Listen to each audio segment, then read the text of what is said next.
Jadi begini Pak, kalau Bapak bilang mengajarkan dosa waris, padahal yang mengajarkan itu Paulus, sedangkan Yesus tidak pernah mengajarkan dosa waris. Terus tadi saya tanya, kalau anak manusia lahir bawa dosa waris, cuman Yesus yang lahir tidak bawa dosa waris, gitu Pak ya.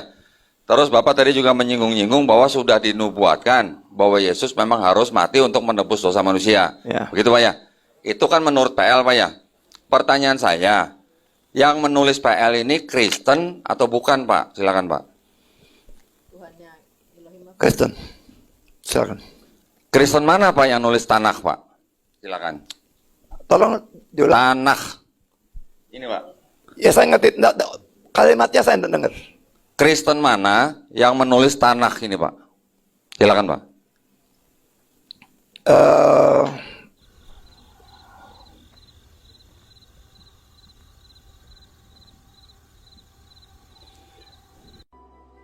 Yang disebut dengan kitabnya, Bible-nya orang Yahudi, itu disebut Tanakh.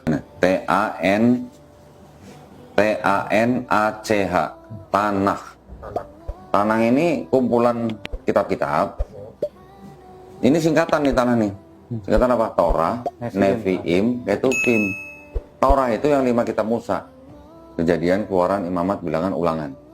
Nevi'im itu kitab nabi-nabi. Ada kitab-kitab Yesaya, Yeskiel, Yeremia.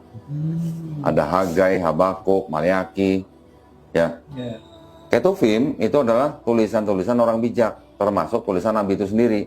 Yang tadi Songs of Solomon, ya, Psalm, terus nanti ada lagi Pengkhotbah, Ratapan dan segala macam, itu yang disebut Ketuvim. Nah, tiga kelompok kitab itu menjadi satu kitab disebut Tanakh.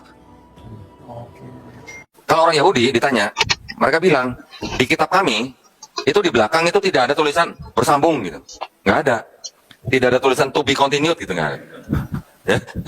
Tetapi sama orang Kristen kitabnya mereka setelah diterjemahkan ditempel dengan kitabnya orang Kristen, ya, jadi seolah-olah bersambung gitu. Ada lagi nanti Kristen yang disebut dengan Kristen Mormon, Pak. Pernah dengar ya? Kristen Mormon. Mereka bikin kitab sendiri, tapi mereka juga pakai ini, ditambahin lagi dengan kitab mereka gitu. Nah, inilah kitab orang Mormon gitu. Jadi ini sudah tebal, ditambah tebal dengan ini, tambah lagi kitab Mormon, lebih tebal lagi gitu, Pak.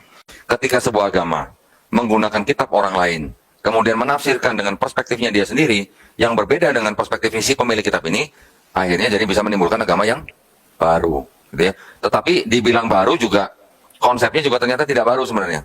Konsepnya mengadopsi daripada orang-orang sebelumnya. Dari paganisme Romawi dan juga dari Helenisme Yunani. Ya.